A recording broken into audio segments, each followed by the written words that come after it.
اس پانی تک پہنچنے کی امید نہیں ہے، اور میں اپنے اللہ کی بارگاہ میں بے وضو حاضر نہیں ہونا چاہتا۔ اللہ اللہ کیا بات۔ یعنی وہ پانی جو ہے نا وہاں تک پہنچنے کی امید نہیں ہے میرے حضور کو، حالانکہ حضور کی یہ بھی پتہ ہے کہ میں کب مروں گا اور آپ کب مریں گے۔ کتنے لوگ ایسے تھے دنیا میں، ہو سکتا ہے یہ میری زندگی کی آخری تقریر ہو، کوئی ضروری تھوڑی ہے کہ میں ایک کے بعد پھر دوسری تقریر بھی کر لوں گا۔ اچانک کوئی حادثہ ہو جائے کہ میں مر جاؤں اور یہ میری زندگی کی آخری تقریر ہو، اور اگر یوں ہو سکتا ہے تو یوں بھی ہو سکتا ہے کہ ان نوجوانوں میں یا ان بزرگوں میں کوئی ایسا شخص بیٹھا ہو جو آخری بار نصیحت سن رہا ہو، اس کے بعد وہ کبھی نصیحت نہ سن پائے، اسے موت آ جائے۔ ہو سکتا ہے نا؟ بالکل ہو سکتا ہے، بالکل ہو سکتا ہے۔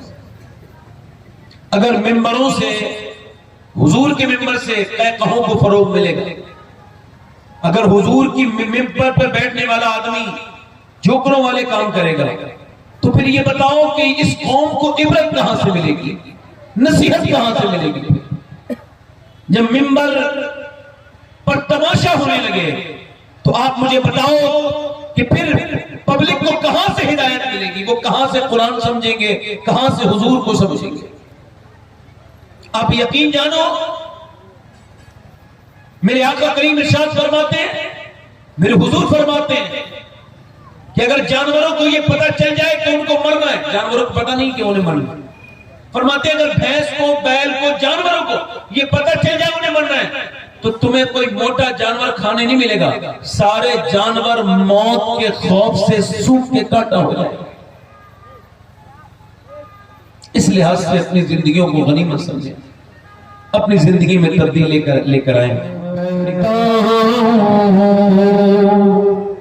کہ کیا مدینہ ہے،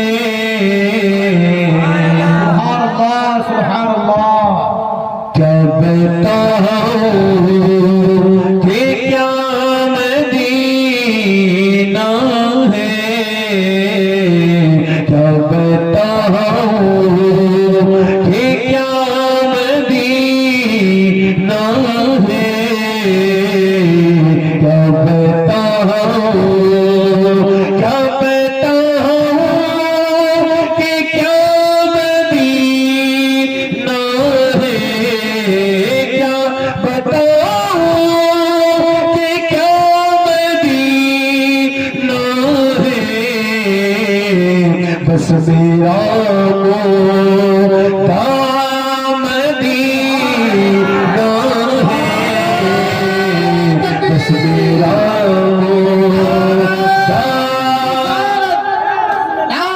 اور دنیا والی تو درد دیتے ہیں، دنیا والی تو درد دیتے ہیں، درد دل کی دوا مدینہ ہے۔ سبحان اللہ سبحان اللہ، ماشاء اللہ ماشاء میرے ساتھ پڑھو ذرا، اتنا تو کہہ سکتے ہیں نا آپ لوگ، مدینہ ہے، پڑھیں۔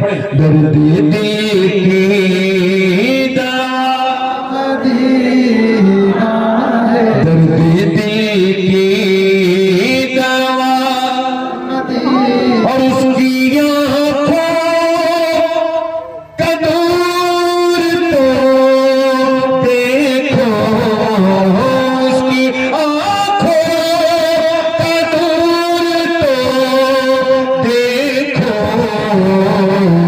جس کا دیکھا وہ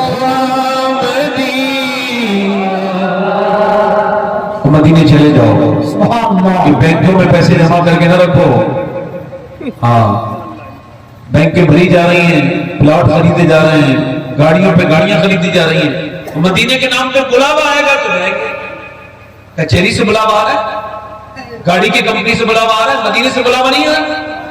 ایک شاعر کو میں دیکھ رہا تو پڑھ رہا تھا، میرا دل تڑپ رہا ہے، اور پھر ایسا ہو رہا ہے تو پھر ویسا ہو رہا ہے۔ میں نے اس سے بات میں کہا تجھے جھوٹ بولنے کے لیے حضور کا ممبر ملتا ہے؟ میں نے کیا ہوا؟ میں نے کہا تم تو کہہ رہے تھے تمہارا دل دھڑک رہا ہے، اور پھر میں نے کہا تیرا دل دھڑکتا نا تو 10 لاکھ کی کار خریدی ہے، تو نے 10 لاکھ کی کار نہ خریدتا، پہلے 1 لاکھ خرچ کر کے مدینے چلا جاتا۔ دیکھ لو مدینہ نہیں دیکھا کچھ نہیں دیکھتے. اندھا ہے وہ آدمی جس نے مدینہ نہیں دیکھا. لوگ کہتے ہیں لاہور نہیں دیکھے آپ کچھ نہیں دیکھا. کوئی کہتا ہے دلی نہیں دیکھا کچھ نہیں دیکھا. کوئی کہتا ہے کشمیر نہیں دیکھا کچھ نہیں دیکھا. میں نے کہا جو ایک بار کشمیر دیکھ لیتا ہے وہ دوسری بار کشمیر نہیں جاتا. جو ایک بار نینی تال جاتا ہے دوسری بار نہیں جاتا.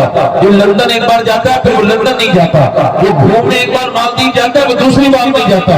مگر جو مدینہ جاتا ہے وہ بار بار پھر مدینہ ہی جاتا.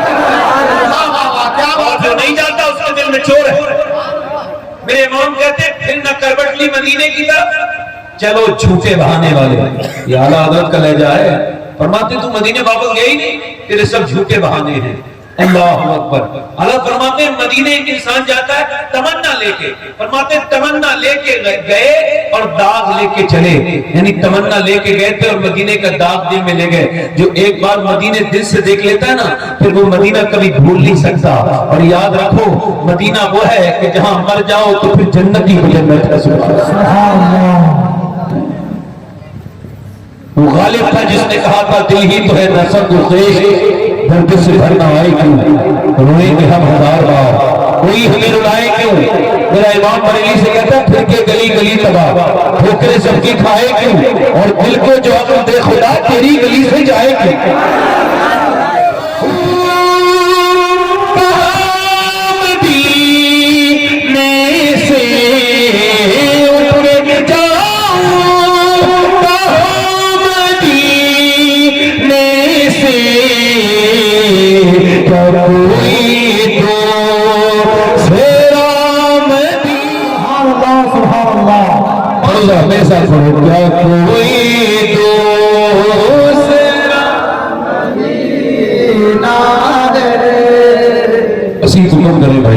دیکھیں تو میں ایسا کر رہا تھا کہ مرنا سب کو ہے تو مرنا اگر بہترین موت ہوا ہے جو ایمان پہ آ جائے اس سے کوئی فرق نہیں پڑتا آپ دنیا میں کیسے رہتے. فرق اس سے پڑتا ہے آپ دنیا سے گئے کیسے. اگر خدا نہ کرے کہ مرتے وقت ایمان چھن جائے تو جب کوئی بندہ گناہ کرتا ہے تو اس کا دل گھبراتا ہے اور جب گناہ اتنے کرو کہ دل گھبرانا بند ہو جائے تو پھر مولا علی کہتے ہیں پھر ایمان بڑا کمزور ہو جاتا ہے. حضور فرماتے ہیں مومن پر گناہ ایسے ہے جیسے اس کے کاندھے پر پہاڑ رکھ دیا گیا ہے, اور منافق پہ ایسے جیسے مکھی بیٹھی اور اس نے جھاڑ. ٹھیک.